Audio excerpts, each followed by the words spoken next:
Терлеген думаны тарқамаған шанақтан күй, жүректен ән тараған, асыл домбыра айтысы басталады, 20 аймақтың үмітін арқалаған.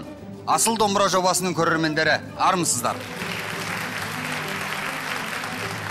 Бұл ұлт мұрасын ұлықтаған жыр додасына Астана, Алматы, Шымкент қалаларымен қатар еліміздің 17 облысынан 3 ақыннан құралған барлығы 20 команда қатысады. Басым түскен команданы ұпай беру арқылы қазылар алқасы анықтайды. Жеңілгендер сайысты тоқтатады. Ширек финалға 10, ал жартылай финалға 5 команда өтеді. Осы 5 команда арасынан ұпай саны ең аз бір команда автоматты түрде додадан тыс қалады. Қалған 4 құрама финалға өтуге өзара бақ сынасады. Сөз сайысында сүрінбей өткен үздік командаға бас жүлде 6 миллион теңге және айтыс тәжі асыл домбыра табысталады. Тасгрупп компаниялар тобымен, Асылтас қоғамдық қорының қолдауымен хабар арнасында өтіп жатқан еліміздің басты бәсекесі асыл домбыраға қош келдіңіздер. Ақындардың өнерін бағалайтын қазылар алқасымен таныстырып өтейік. Қазылар алқасының төрағасы, мемлекеттік сыйлықтың иегері, Қазақстан Республикасына еңбегі сіңген қайраткер, қазақтың ұлы ақындарының бірі Ғалым Жайлыбай. Қазылар алқасының мүшесі, мемлекеттік дарын сыйлығының иегері, халықаралық Алаш әдеби сыйлығының иегері, Қазақстан Республикасына еңбегі сіңген қайраткер, айтыскер ақын Дауылпаз Дәулеткерей Кәбұлы. Қазылар алқасының мүшесі, осы жобамыздың бас демеушілерінің бірі, Асылтас қоғамдық қорының төрағасы, Алматы қалалық мәслихатының депутаты Дулат Тастекей.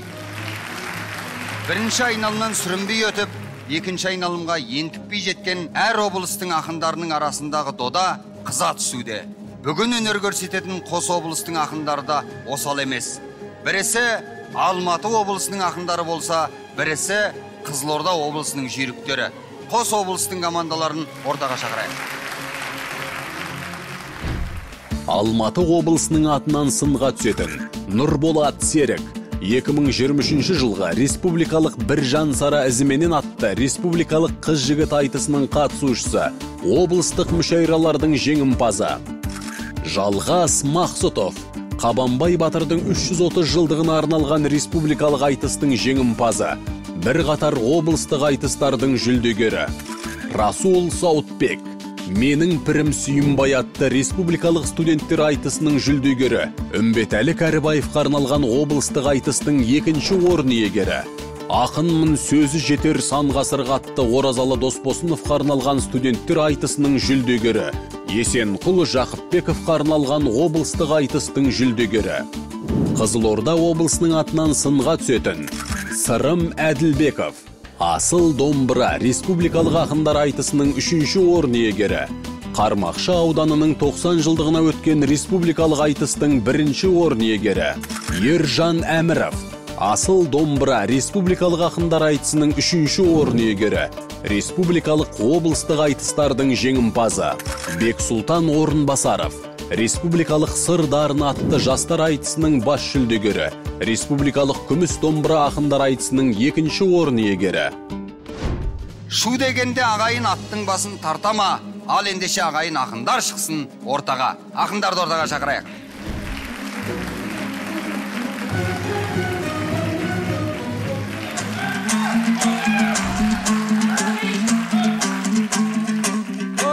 Ағайын өздеріңді тағы құштым, келмейді жазатайым жаңылысқым. Сүйінбай мен Жамбылдың жалғас едім, сүйір тілден берейін тағы дұшқын. Айтысқа деген ыстық махаббаттан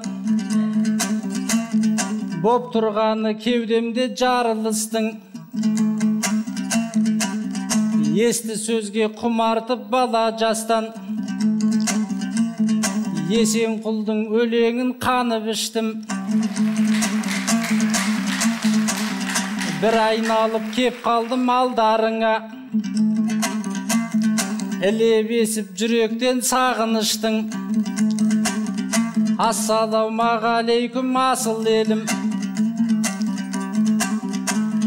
сіздер үшін тастап келдім бәрін істің. Балқашты іздеп келген іле құсап, байтақ елім өзіңе алып ұштым ай.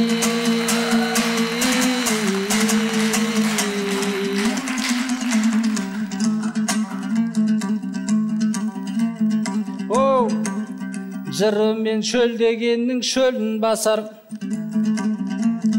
Бек Сұлтан аманбысың орын басар. Хабардың айтысына келіп қапсың, көрермен өлеңменен тоғын басар.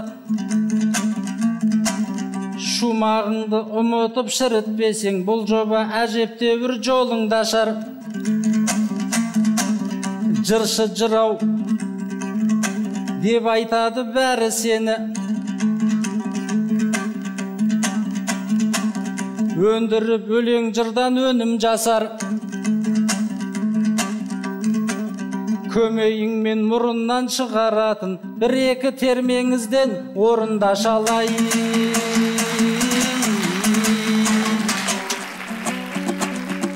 Ей, қарқынын байқадыңдар бұл ағаның, сәлден кейін көрерсіңдер құлағанын. Көмейіңнен мұрныңнан жыр шығар деп, бұндай сөзбен жәке маған ұнамадың. Ай, сен біле білсең өлеңімді, ел алдында мұрын емес жүрегімнен шығарамын. Ей, шығарамын ай.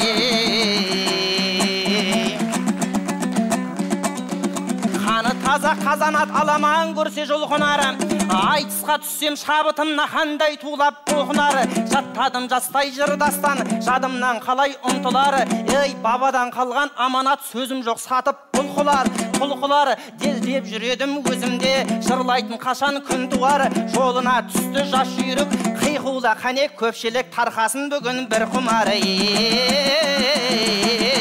бір құмары. Ей, сайраса кеудедегі тірі құсын, көрсетейін өлеңнің құбылысын.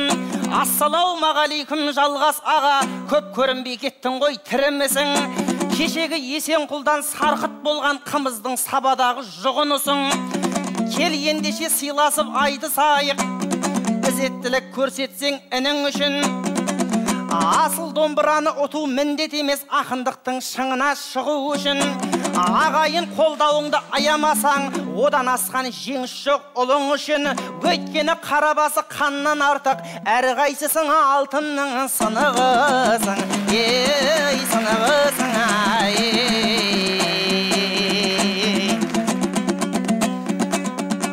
Ей, бабасы бұл жігіттің батыр болған,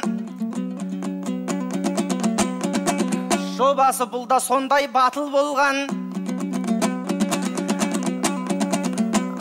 Ағайын жалғас деген ақын осы, жас күнінен қой бағуға жақын болған.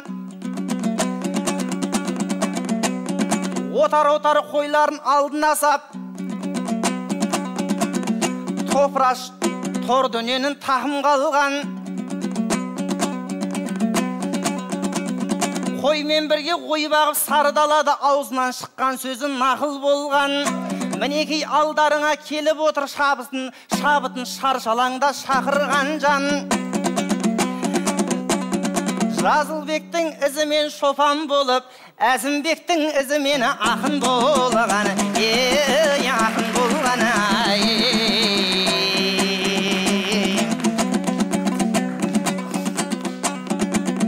Ей, кеткен жоқ қуатымыз бойдан әлі, шын жүйрік ғоза шауып бәйге алады. Талайдың ысқырығы жері жарып жүр, бесешкі болса дағы айдағаны. Ал енді жалғастайын ұлдарыңыз, еш емес қора-қора қой бағады. Ауылына келгенде қонақ болып қызық болдау бір қойын соймағаны. Десе де мен үзбеймін үмітімді, ағамның бар шығар бір ойлағаны. Бүгін шоу сұрасаңдар шоу болады, бүгін бой сұрасаңдар бой болады. Батыр сынып уажаке сөйлей берме, анықтап қарап алмай айналаны. Мың жерден мықты сынып отырсаң да Бек Сұлтанның жетеді айламалы. Қойдыр күтіп батыр боп жүрген жандар батырды көрген кезде қой болады. Қой болады.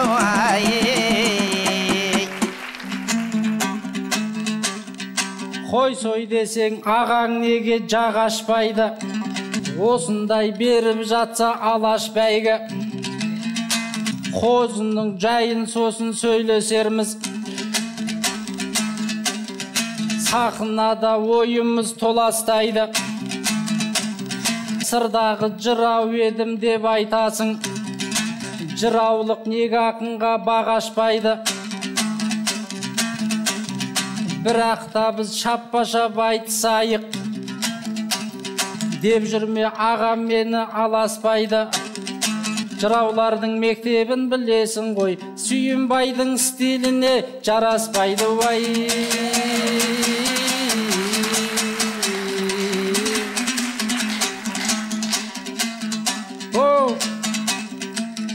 Сыйласып айтышы деп тоқталасың, ағаңның білесің ау дөп бағасын.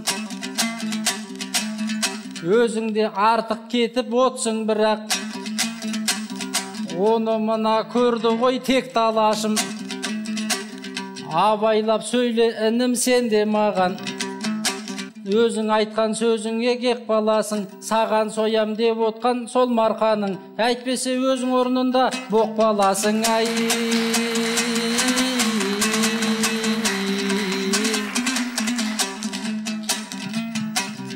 Білеміз бәрің тегіс жыраусыңдар,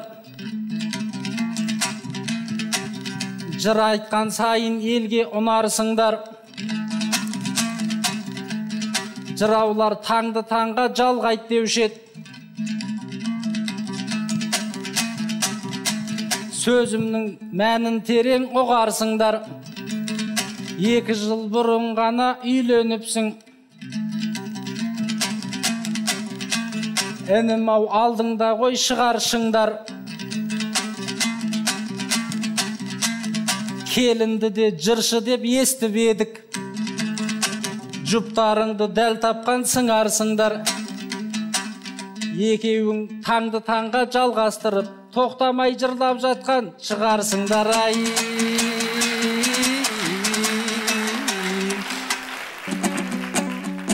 Ай, көре алмайтын адамдай күндейсің бе? О, жәке, бірден айтсам күлмейсің бе? Жыраулық ақындыққа бағашпайды деп, сен осы бір сөзімнен ілдейсің бе? Жырау деген ақынның әкесі ғой, бұл сөзіме құлағыңды түрмейсің бе? Ей, алаштың анасынан кеп отырған, өй, әкеңнің қадірін білмейсің бе? Ей, білмейсің бе? Ау, жалғасау, ұстаз көрген тек тұлсың ба? Ендеше ағам маған бет бұрысында Сүйінбайдың стиліне келмейді деп, бұл ағам айтар сөзін шет қылсың ба? Сонда қалай мен сені түсінбедім, Сүйінбай жырау емес деп тұрсың ба? Деп тұрсың ба?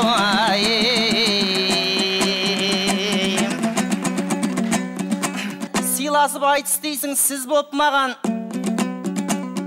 ендеше аға қалай күз боп қалам? Ол рас 1 жыл бұрын үйленгенмін, жан жарым босағамды ізге аттаған. Келіншегім сен айтқандай жырау еді, толғау терме дастанды 100 жаттаған. Әй, бірақ менде осал емес едім, ел мақтаған жігіт тауы қыз жақтаған. Қыз жақтаған.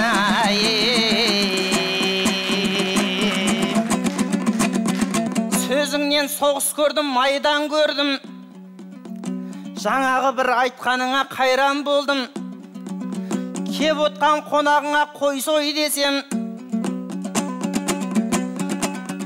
төгілдің, қымыз болдың, айран болдың.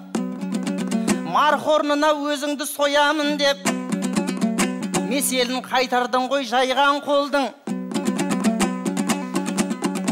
Ей, алыстан аттерлетіп кеп отырған, қонаққа пышақ алып жүгірген дау қайдан көрдің? Ей, қайдан көрдің?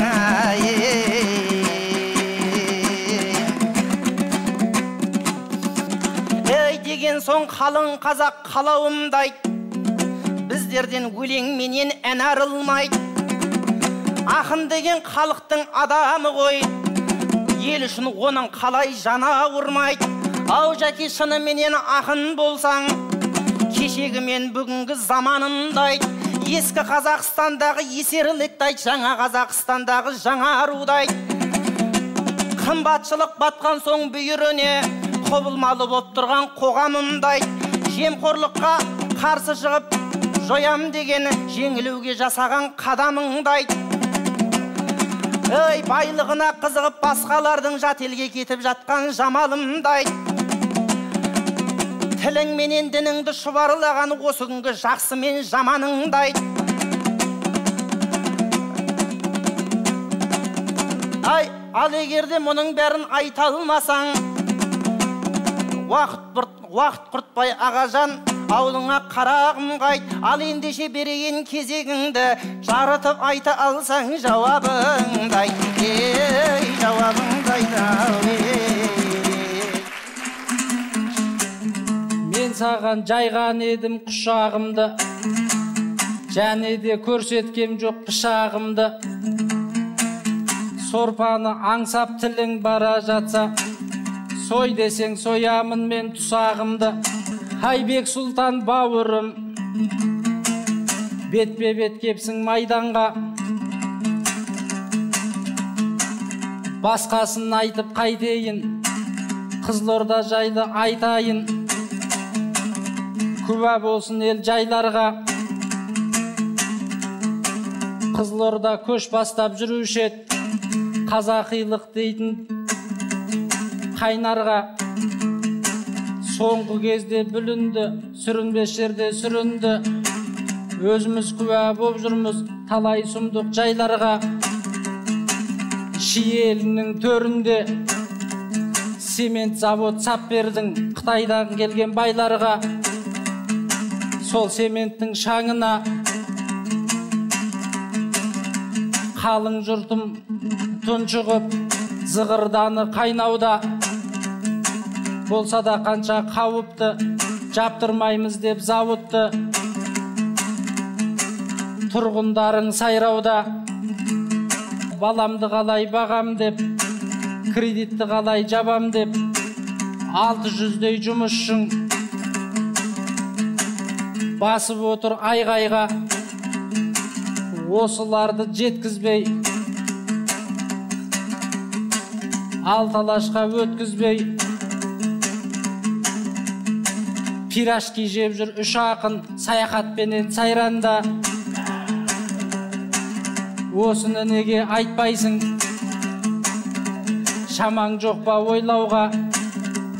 Қытай заводтың бастығы жасырсын деп сұмдықты, айтпасын деп шындықты. Ауыздарыңа сендердің цемент құйып қойған бай.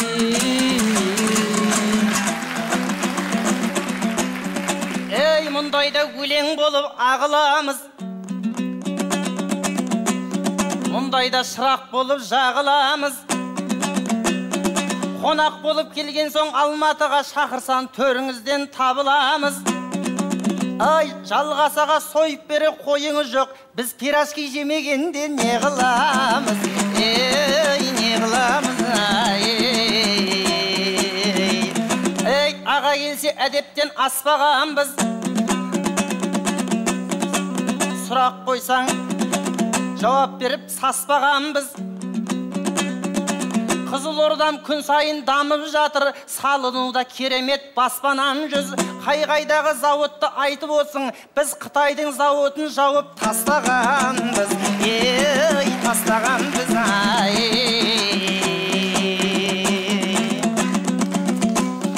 Сен мынаны ұғып ал ең соңында, Қызылорда қап қойған жоқ ел соңында. Аэропорт пен өнердің орталығы ашылады жаңа жылдың қарсаңында. Әкіміміз Нұрлыбек Нәлібаев бар ауданға тақтайдай қып жол салуда. 34 ойын алаң салып берді, күлкі сыйлап қаншама қыз қаншама ұлға. Елімде өнеркәсіп дамып жатыр, өркендеу жүріп жатыр сан саламда. шыны зауыт жұмысын бастап кетті. Оны көріп барлығы тамсануда. Ей, Қызылорданы білетін әр қазаққа осының өзі жетеді қол соғуға. Ей, қол соғуға. Ай, бұл өнер саған берген еншім еді. Байқалады маңдайыңның тершігені, байқалады маңдайың тершігені, теріңді мен басайын келші бері. Еміреніп елдің жайын айт деп едім, жауабыңа көңілім көншімеді. Ендеше құлақ салып тыңдап алшы, өзім айтып берейін көрші мені. Ей, көрші мені, ей, заман қалай өзгерді айтып кеткен мөңкебей келді ме әлгі бір заман. Ей, жұртының нанын жеймін, жұртының қамын жеймін деп жұртының нанын жеп жүрген көз ашпадық мырзадан. Ей, етегін ашқан қыз жаман, көтеріп ап көк туды көгілдір болған ұл жаман.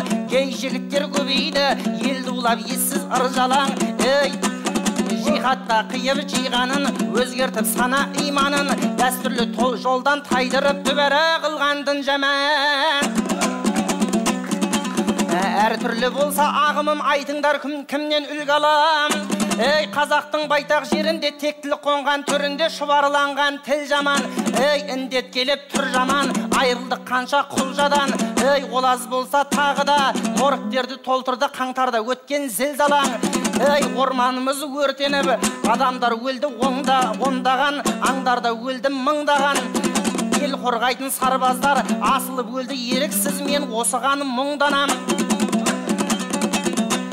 Ей, Қазақстан жаңармай, жаңармаса бұл қоғам. Ел болудың жолында қол шығармай бір жеңім, бас шығармай бір жағам. Ей, мен бір өскін жас шыбығы, осындай болса тамырым қалайша көктеп гүл жарап, бір жарам. Өзім айтқан сөз емес, осылай дейді ау бұл заман. Ей, бұл заман. Ей, басынан Қаратаудың көш келеді, көшкен сайын бір тайлақ бос келеді. Осылай деп шырқатып заман зарын, дүниеден талай асыл көшкен еді. Ай, асыл тас домбыраңды ұлықтаса, осы емес пе рухыңның өшпегені. Алағайын осымен қошаман болы, ұлтымыздың түспесін еш беделі. Жалғасаға өзіңде аман жүріші, Бексұлтан сені аға дос көреді. Біріктіріп жүре бер әрқашанда билік пен халық деген қос кемені. Ей, қазағым, ауыздарың бір болса егер, ешкім келіп алмайды ештеңені. Алаштың ақ ордасын аңдыған жау, бірліктің байрағынан сескенеді. Ей, сескенеді, Қызылорда облысы мен Алматы облысының салтын сақтап, сарынын жоғалтпай айтысып келген ақындардың алғашқы жұбы осындай өнер көрсетті. Қазылар алқасы. Бұл қандай айтыс болса да, бұның ішіндегі көркемдік дүниелері есте қалады, бірақ жолы қалады. Мысалы, Қызылорданың жаңағы жыраулық өнері деген бұл үлкен бір ғажайып өнер. Күллі ақындықтың анасы да атасы да сол шығар деп ойлаймын. Таңды таңға ұрып жырлау деген аса үлкен мәдениет. Кешегі ана Бекұзақ Тәңірбергеновтың аралдың айдынынан су кетсе де ұлының жүрегінен жер кеткен жоқ деген екі жолы бүгінге дейін біздің көзімізбен көрмедік сол айтыстарды. Бұна Бексұлтан бауырымызды көріп сонша қатты қуанып отырмыз. Екеуінің мазмұны үлкен айтыс болды. Енді бұның енді бірақ шарты бар. Бексұлтан қандай жақсы әңгімелер айтты. Анау Балқашқа асыққан Іле секілді ағайын асығып келдім деп жалғас айтты. Бексұлтанда не бір жақсы теңеулер, образы ойлар болды. Енді бір ақынға беру керек. Мен өз басымдылығымды Бексұлтанға беремін. Рахмет. Жалғас барлық сәттерде сабырмен отырып, әрбір сұраққа жауап беріп отырды. Бірақ енді өз басым жаңағы қойды көрген кезде батыр болады, нағыз батырды оқынды қой болады деген кезде жаман үйдің қонағы билейді деген сәттерді айтуға болар еді, бірақ та ол жаққа қатты барған жоқ. Жалғас қарапайым ғана жауап берді. Жалғастың сондай жауаптарына риза болдым. Ал енді Бексұлтан бесте қалатын біраз сөздерді айтты. Жырым мұрнымнан емес жүрегімнен шығады деп басындағы бір сұраққа жауап берді. Одан кейін сарқыт болған жаңа асылдың сынығысың, сарқыт болған сабадағы қымыздың жұғынысың деген сияқты сөздер енді өз басыма қатты ұнады. Содан кейін айланып келгенде түбінде төгіп кім болса да біздің бірліктің байрағынан сескенеді деген сияқты сөздері өзімнің жүрегімде қалды. Енді мен осы жердегі басымдылықты аз да болса Бексұлтанға мен де беремін. Жалғаста бір шушыма дүниелер бар екен. Мен Есенқұл ағамның, Ермек ағаларымның бір арасында шымшып алатын дүниелері бар. Енді бір қателігің мынау Шәбденбайды генерал губернаторға жеткізбей Құлманбет пен Жамбыл екеуі барып жылқы айдап келетін 3 күн 3 түн жырлайтыны, Жамбылдың жырлайтын Аймүйізді өтегендерді, Сүйінбайдың да жыршылығы, ол да үлкен жыраулық мектеп болатын. Сондықтан Жетісуда да күн-түн жырлап, таңды таң құрып жырлайтын дәстүр бар екендігін сен де айтуың керек еді. Жалғыз сен жырау, жалғыз сен жыршы емес, бізде осындай үлкен мектеп көргенбіз деп. Ол да енді сенің болашақта есіңде жүретін дүние. Екінші тағы да бір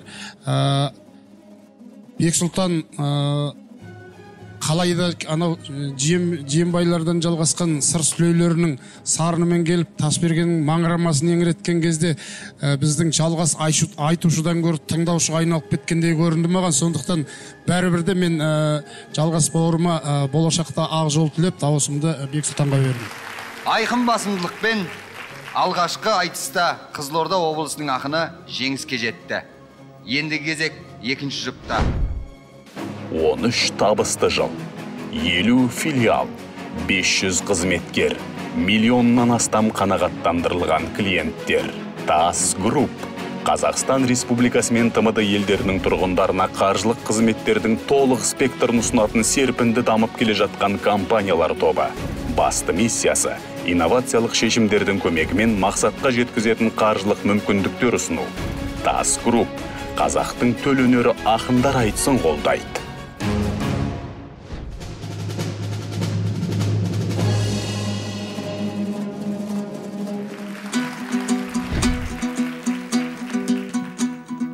Алматым қазыналы кенім беді, қонайып қайталанбас ерім беді.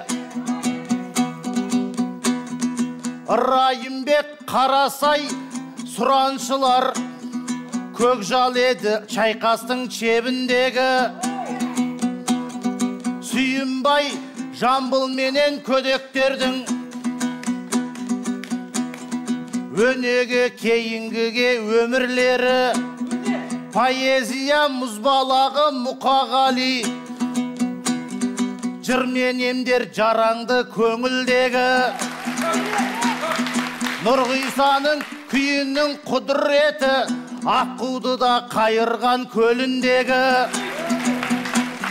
Оразбен Есенқұл мен Ермектердің айтыста еренеді тебіндері. Солардың ізіменен келіп тұрмын, жеңістің де төрінен көрінгелі. Ақ сәлемін ағайынның жеткізейін батырлар мен ақындар еліндегі. Ассалаумағалейкум көрерменім, жиналған осы айтыстың төріндегі. Ежелден сырдың елі, жырдың елі, нұр туған Тұрмағамбет дүлдүл еді. Қорқыттың қобызынан күй таратқан бұл елдің желідағы сүмбіл еді. Ақ күріштің атасы Жақайыптан баталған диқандары үлгіледі.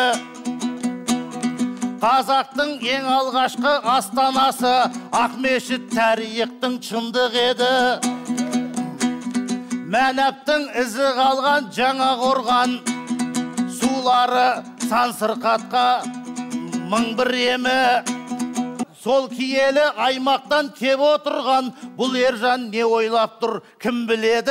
Әгигәгім, ай. Қанылар нағыз жүйрік көмбесінде, жарадық сүлейлермен чендесуге. Бұл айтыстың финалына келік балдық, Алланың сыйы көп қой пендесіне. Ағайын қошаметің өсіреді, мен деп соғытқан жүрегі кеудесінде. хабарда шабыттанып сөз сөйлейін. Елімнің сөзім қалсын зердесінде. Қостанайдың үлкенін ептеп едім. Жолығыппын енді міне теңдесіме. Әміріп ержан маған әмір өтпес. Иманын келтірейін ендесіне. Әгигәгім, әгигәгім. Көрермен қиқулаған айқай-ақау залда боп тұр. Менде ақынның бір едім арман өткір. Жанымдағы нұр болат асылағам, шама жетсе қырандай самға деп тұр. Айтыстың финалына келдім дейді, Нұреке мен айтайын онда бет бұр. Финал осы мен сіз үшін аяқталды, мен үшін финал әлі алда боп тұр. Айқай-ақау, ай-ай.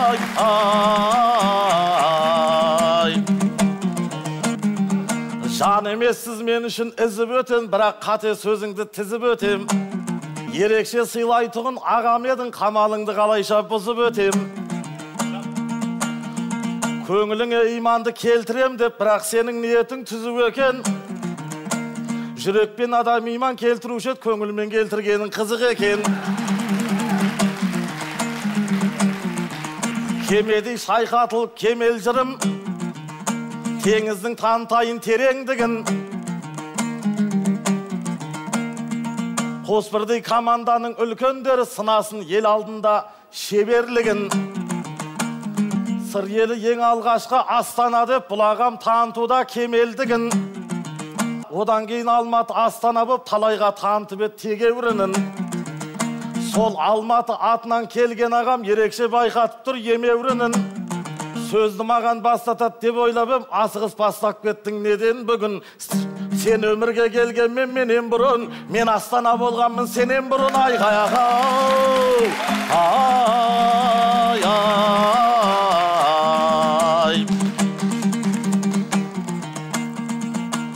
Болмай ма көңіл жетім айқай-ақау, нұрланбаған. Сөзде жетім болмай ма тыңдалмаған. Өлең сүйер ағайын келген кезде жөн болады жырлаудан құр қалмаған. Хабарғана таратты бұл айтысты, түрлі ток-шоу бергенмен түрлі арнадан. Ендеше елім менен есендестім, сыртымнан жан күйер боп тұрған маған. Ассалаумағалейкум айтыс көріп, өлеңмен тебіреніп тұрған далам. Қасқыр мінез қазаққа басым дейдім, Құдайдан басқа ешкімге құл болмаған. Айқай-ақау, ай-ай.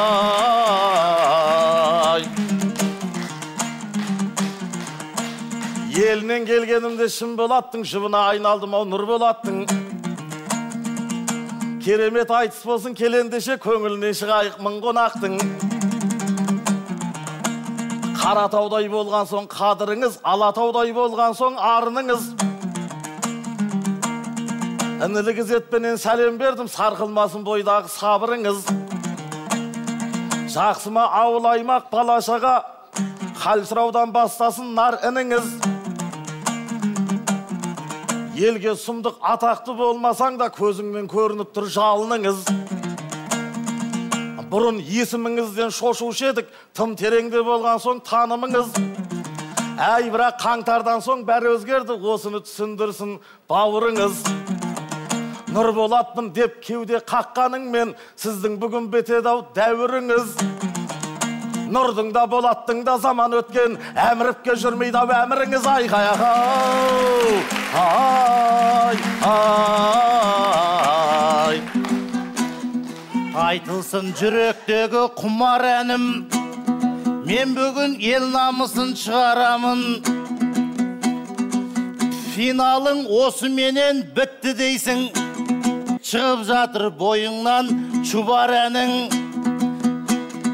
Мен үшін тағдырымды шешіп қойдың, әй бірақ қабыл болмас дұғаларың. Бақсыдай балашып сен отырғанмен, бүгін алдап кетеді-ау құмалағың. Әгигәгім, әгигәгім, біз емеспіз облыстың жай керуені. Қарашы ерекеңнің сай келгені, көңілде иманды көңілде деп мен айтпадым. Жақсырақ ашсаңшы сен бай кеудені, кеудесіне ұялатсын деп айттым ғой. Ал сенің жүрегің рас қай жердеді? Әгигагым, әгигагым ай. Ереке сөз сөйлеші сана менен, сонда өсет Алатаудай баға деген. Сенен бұрын астанамын сөз айтам деп, өзінше өршеленет бала деген. Ел мен жерге қарамай қайғашанда ереке ағаң болып қала берем. Әгигагым, әгигагым ай. Өзімше алды менен сөз бастасам, сен салғыласа бермеші аға менен. Әгигагым, әгигагым ай. Екеміз ақынымыз бір алаштың, қалмайтын орта жолда тұралаптым. Бек шыматтай ініңді кеше күні, аяушылық білдірместен қуалапсың. Ал бүгін қайдағыны жинап теріп, Нұрболаттай ағаңды сынамақсың. Не білген ойың бар ей әміріп, Нұрболатты аттай қалап сұрап апсың. Нұрболатты менсінбей отырған мен, бұл Нұрболат сеніміңе сынақ ақсын. Әгигагым, әгигагым ай. Бұл жерге бұлдамайсың атағыңды, қабыл етсін бір Алла сапарыңды. Нұрболатты маған бер деп айтыпсың, айтысты көрсетенді аса дүлгі. Бәріне төтеп берер шамам бар ғой, ал енді көрсет болса шатағыңды. Әгигагым, әгигагым ай. Көрсетуге келгем жоқ шатағымды. Танысаң Ержан дейтін батал ұлды, өзіңізді арнайы сұрап алдым. Тыңдағым көп сөзіңді, мақамыңды. Команданың үлкені болғаннан соң ерекше сыйлағаным сақалыңды. Сондықтан қатты кетпей айтсамын, сыйластықты қылсыншы жақан үлгі. Жай кезде ауыздыға сөз бермейтін білеміз Нұрболаттай бақадырды. Оянса көңілдегі арман гүлің, той думанмен атсыншы таңдар бүгін.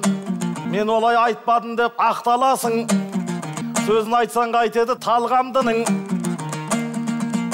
Нұреке көбірек сен кідірдің ғой,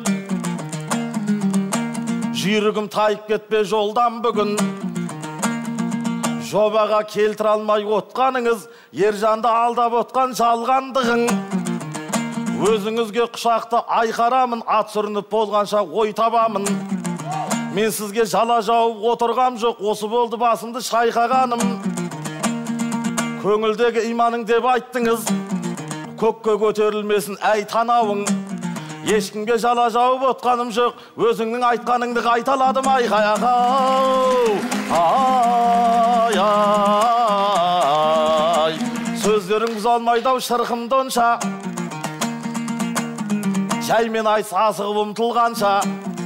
Әй бірақ уақытың 20 минут, сөз түгел кеткен жақсы қырқылғанша.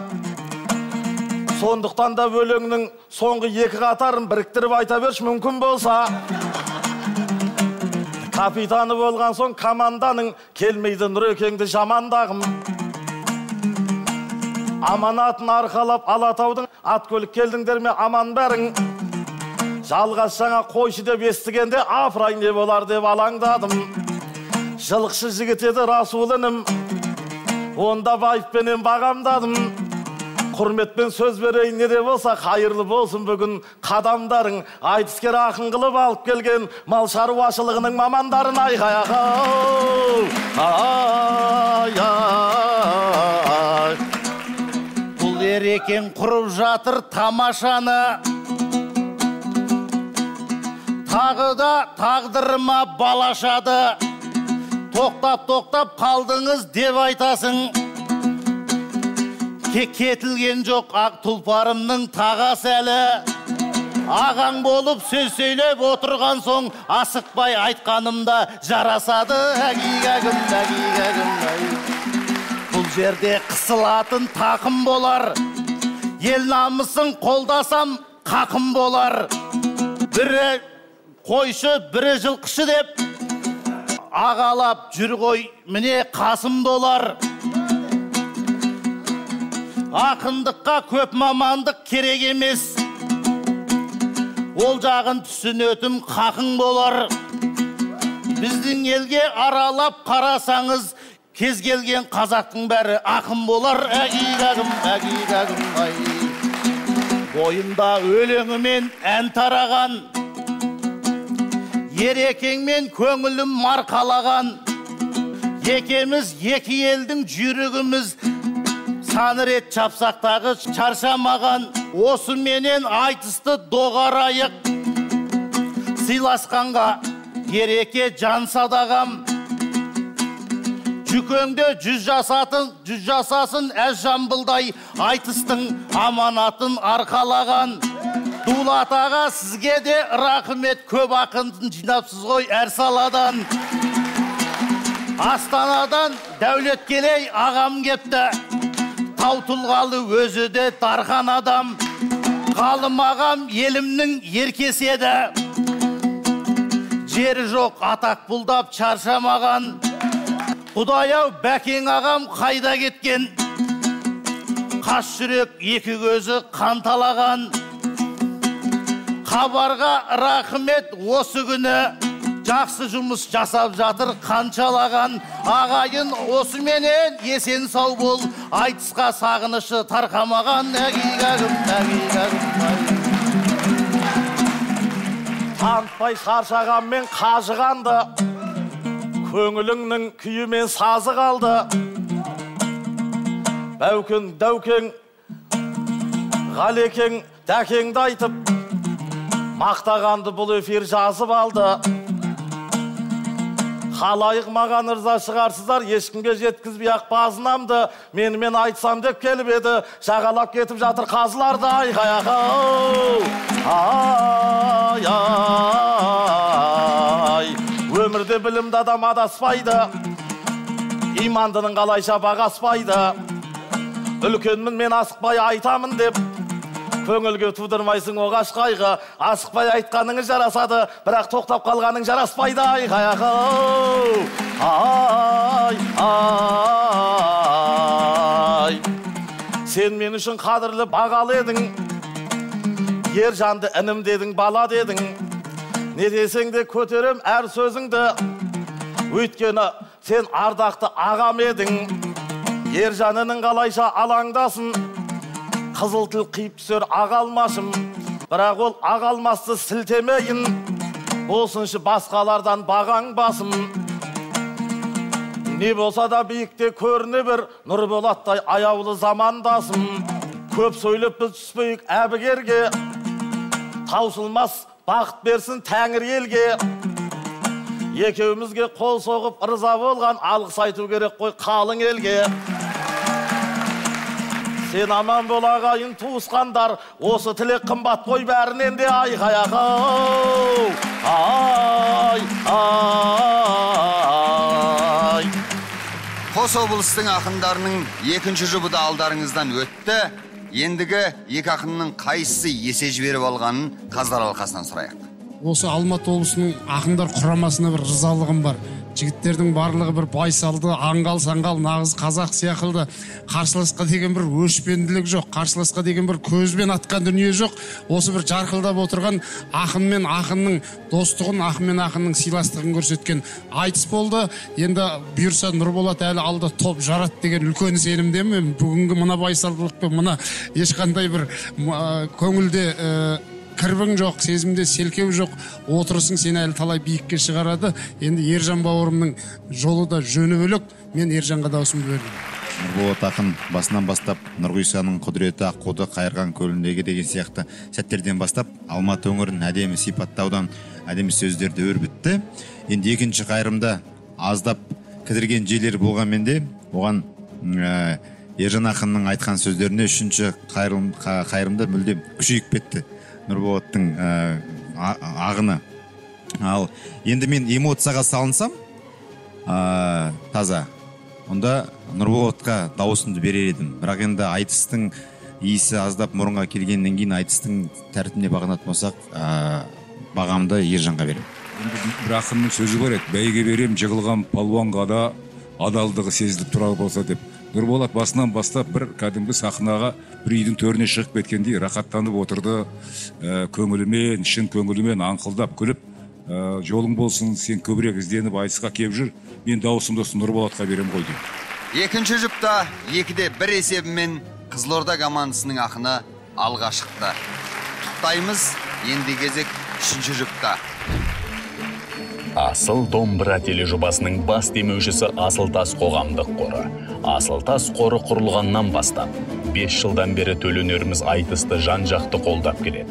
Асылтас қоғамдық қорының басты миссиясы инновацияға ден қойып, қазақ тілін қалың бұқара іскерлік ортаның тіліне айналдыру, қайырымдылық жасау, ұлттық құндылықтарды дәріптеу және ұлттық мүдде жолында еңбек ету.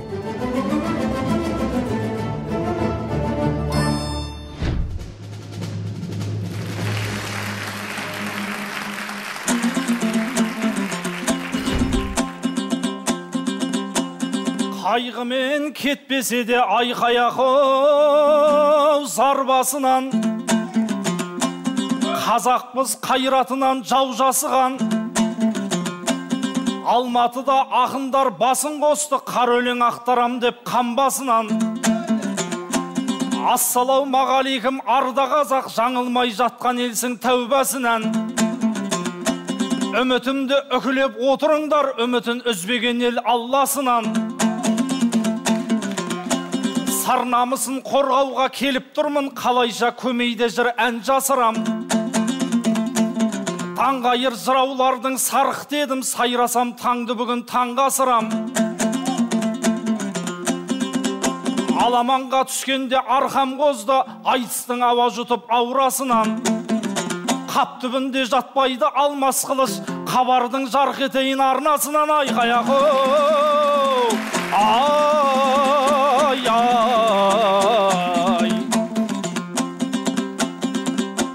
Сәт келгенде жарқырап жандыратын, аламанда шығады алдым әкім. Апта сайын көрсетіп қабар бізді, арқырап сөйлеп жатыр әрбір ақын. Мұның бәрі халықтың арқасы еді, ақындарын құрметтеп қан қылатын. Өздеріңдей көрермен қайдан болсын, тек айтысқа жұмсайтын әл қуатын. Сериал ток-шоуларға бас қатырмай, айтыс көріп рухани жаңғыратын. Асыл домбыра айтысы басталғанда, ас жуды кейінге қалдыратын. Айқай-ақау, ай-ай. Ойпырмай мұна отқан дәу қарагім, кейіпіне еніпті тау баланың. Бауырым бетін қайсы, басын қайсы, дұрыстап көрейікте бер қарағын. Бұл деген Расулдай бауыр боп тұр, алдымда қолдайтұғын қауым боп тұр. Соңғы түйе жүк ауыр демеуші мед, байқасам мынау айтыс тәуір боп тұр. Ағайым мына мені қолдаңыздар, демеймін жырдан арқа жауыр боп тұр. Бүгін менің жүгімде ауыр боп тұр, бүгін менің жұбымда ауыр боп тұр. Айқай-ақау, ай-ай. Екен ғой бұл Расул Сауытбеков, Алматы шығарыпты шабыт етіп. Балпаң басқан мынаның дәулігінен балғынбектер жатыр ғой қалып кетіп. Таланты емес мұны толағайдай, тұлғасы көрсетеді даңқты етіп. Киімі күнде сыймай қалады екен, толғанның үстіне толып кетіп, дамығанның үстіне дамып кетіп. Маңдайын көл дария қылатындай, маңдайынан тамшытер тамып кетіп. Айтысқа әрең сүйреп әкелген ау автобустың арқасы талып кетіп. Жаныңда біз көрінбей қаламыз ау, жалғыз өзің экранды жауып кетіп. Алматыда жерді көп сілкінеді дейді, қарайған ел жұртына қауіпті етіп. Алатауды қозғайтын сен емес пе, анда-санда атыңнан ауып кетіп айқай-ақ-оу. Ау, ағамыз шыға салып қуады ғой. Және де екен ағам қырағы ой. Атыңнан ауасың деп сен айтасың. Аттағы адамға лайық туады ғой. Осындайда тарқасын жан құмары. Айтыстың күтіп отыр артын әлі. О, ендағы бұл сөзіңе жауап берем. Қуантып алматының қартын әрі. Есен құлағам құсап жауап берем. Батырға лайықты ат туады, ақынға лайықты жар туады вай. Ау, сөйіндеше сөйлесін бір құла тілім. Қалап отыр бұлағам құлатуын. Есіңе сақ қояйын аяғасы. Бұл жақтан тек тұлғалар шығатұғын. Алатауды өзіңді білесің ғой, мен сияқты алып қана туатынын. Ау, келгім ақ келмеп еді обасынан. Келгім ақ келмеп еді обасынан. Жаңылмаған жаммын ғой тобасынан. Хабардың арнасы шақырған соң орын алдық хабардың жобасынан. Әйтпесе қарапайым жылқышы едім, халқымнан нені бүгіп не жасырам. Кеше біраз айтыстық Қостанаймен. Күтіп едік таусылып толашыдам. Екінші айналымға өтіп бөтіп өз азғантай миымның көп ашыған. Қымызыммен сағындым саумалыммен қымызымды, қаным кеуіп қаланың коласынан. Тайтулағым шұрқырап қалды ауылда, бұйырса барып енді жон асырам. Осы айтысты аман есен бітіре сап, ауылыма қайтуға мен асығам. Атағымды шығаруға зауқым жоқ қой. Жаңылмаған жан болған соң тобасынан. Атымды шығарам деп мұнда жүрсем, аттарымды кім шығарат қорасынан ай.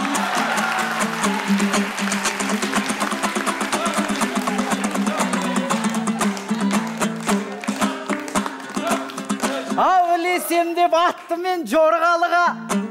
Былтыр бізе біраз салыпсың молда бұра. Мәслихатқа депутат боп сайланам деп қат-қат құжат жинапсың қолдарыңа. Күшенгенмен бәрібір күшің жетпей, жоспарыңда ағажан болдадыра. Ақылды адам биліктен қашат деген осы сөзді бар ағайын зор мағына. Фараби айтып кеткен бұл асыл сөз ағасы санаңызға қонбады ма?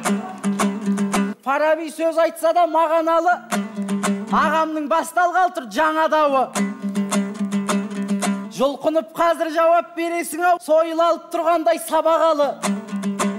Депутаттық мандатта ағалар бар, қадірлейтін халық қой қаранары. Әй, бірақ мына сізге сенбей тұрмын, осы боп тұр еніңнің санағаны. Қорқатын болып жүрмін, сендейлерден қосанытпай жерлесің қадағалы айын. Жалтақ-жалтақ қарайсың жан жағыңа, айтатын сөздеріңде бармағына. Депутат болғанымды кінәлайсың, мен сенің тиісіп отсам салмағыңа. Осы жерде қаншама депутат бар, мінекей келіп отыр алдарыңа. Дулаттай ағамыз депутат қой, әрине берік боп жүр заң жағына. Дәулеткерей ағамда үміткері боп, ел үшін бар қуатын салмады ма? Ринаттай ағамызда депутат қой, қалайша көз тікпейсің арланыңа.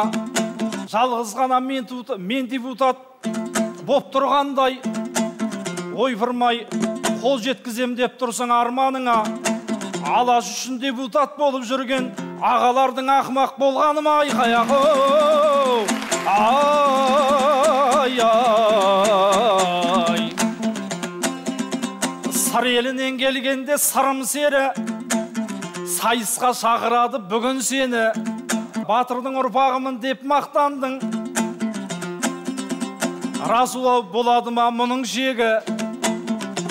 Шынымен де батыр боп туғаныңда барлығы қадіріңді білуші еді. Астыңа мінген атын көтер алмай тұяғы қара жерге кіруші еді. Қалмақ қоқан жоңғарға бас қатырмай, сарбаздар сені уайым қылушы еді. Сауытбек Расулға шақ келетін, сауыт таппай сандалып жүруші еді. Айқай ағау, ай ай. Жырлайық азудайға білегендей, желпініп жеңді босқа түре бермей. Аларып қарамашы Расул маған, аспанды қолыңменен тірегендей. Басы бос бойдақ жүрген баласың сен, айтыстай ғашық болдың ұлы өнерге. Бұл күні жылқыменен айналысып, жатырсың бәрін қырып жіберердей. Жылқы емес бауырым жар іздегін, отыршы мына маған күле бермей. Жарыңды таппайсың ба сен одан да, жабыңды ауыстырып міне бермей. Жылу сыйлар үйіңе келін әкел, жылқы бақып қорада жүре бермей. Айқай ағау, ау ағамыз осылайша арындады, ініңе көп дейстің ғой жаныңдағы. Бұйырса ақ келінді әкелемін, қызық боп тұр қандай жар табылғаны. Бір сұлуды бұйырса аламын ғой, 500 жылқы тұрса да қалың малы уай. Ау ағамыз жар деген дейді ме саған керек? Бұл сөзіңді саралап санау керек.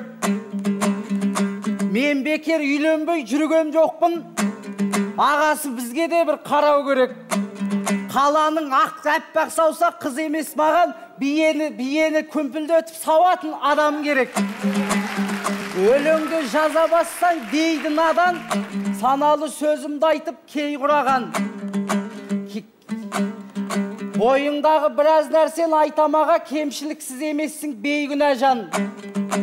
Атыңды сырымдатқа ұқсады деп, жақсылықпен ырымдап қойдым анаң. Бол сырым Нұралыға дат айтыпты, көрсетпестен көп жерде бойды қараң. Ал бірақ сізде ондай ештеңе жоқ. Бұл сөзім емес аға, ойдың арам. Бірақ сенің дат айтқаныңды естімедік. Айтатын болса енді дейді маған. Қандарға дат айтпақ түгіл аға, есіміңді білмейді ау кейбір адам ай. Осы ғой Расул дейтін көрегенім, төгіп айтады өлең ерің. Сарымдай атымызға тесіп жатыр, айтыстай боп жатқанда төленерім. Бірыңғай сен аттарға тесесің ау, бұл жерде не деп отсың көрегенім? Датыңды гүл атыңды білмеймін деп, байқамадық әнімнің елегенін.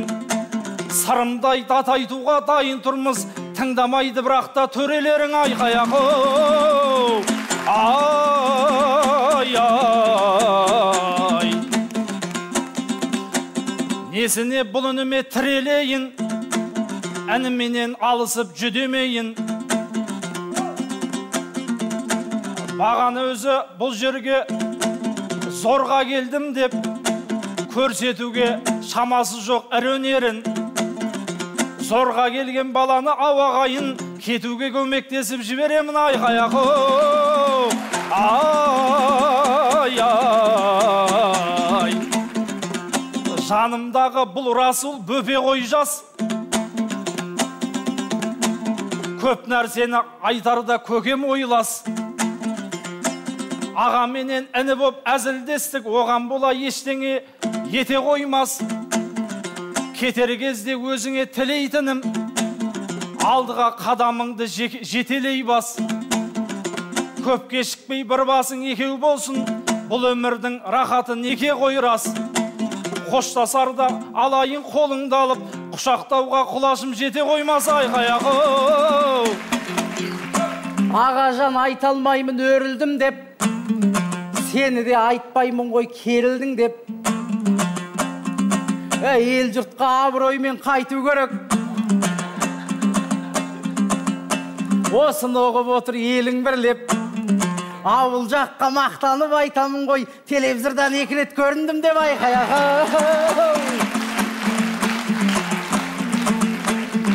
ағамыз ой тұлпарын жүргізгендей сахнаның шырайын кіргізгендей алда жүрген ағамсың айналайын көңіліміз болсыншы біздің мөлдей жолымды мен саған берік бетем түнде берем бірақ та күндіз бермей жол бергенге риза боп қайтасың расул астың атай мінгізгендей айқаяқ Алаштың назарын аударған Асыл домбыра жобасының 2-ші айналымы да өз мәресіне жетті.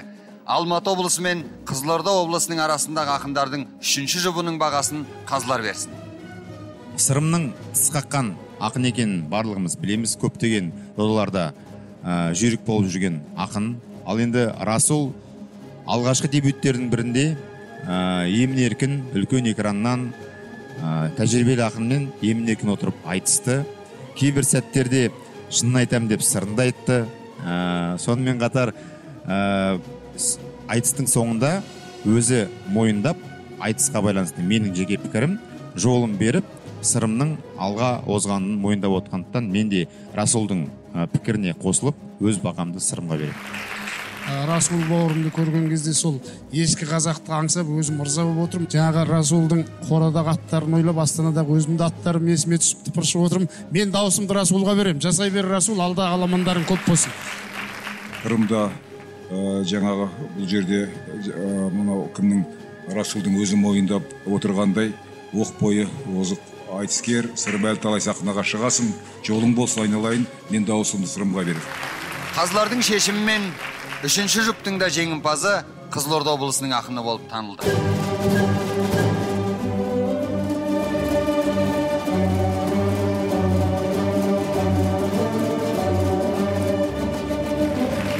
Ауылын қуантып, облысына бас жүлдені қай облыстың ақындары апаратынын хабар арнасынан алыстамасаңыздар, жақын арада білесіздер. Айтыстан айтысқа аман жетейік.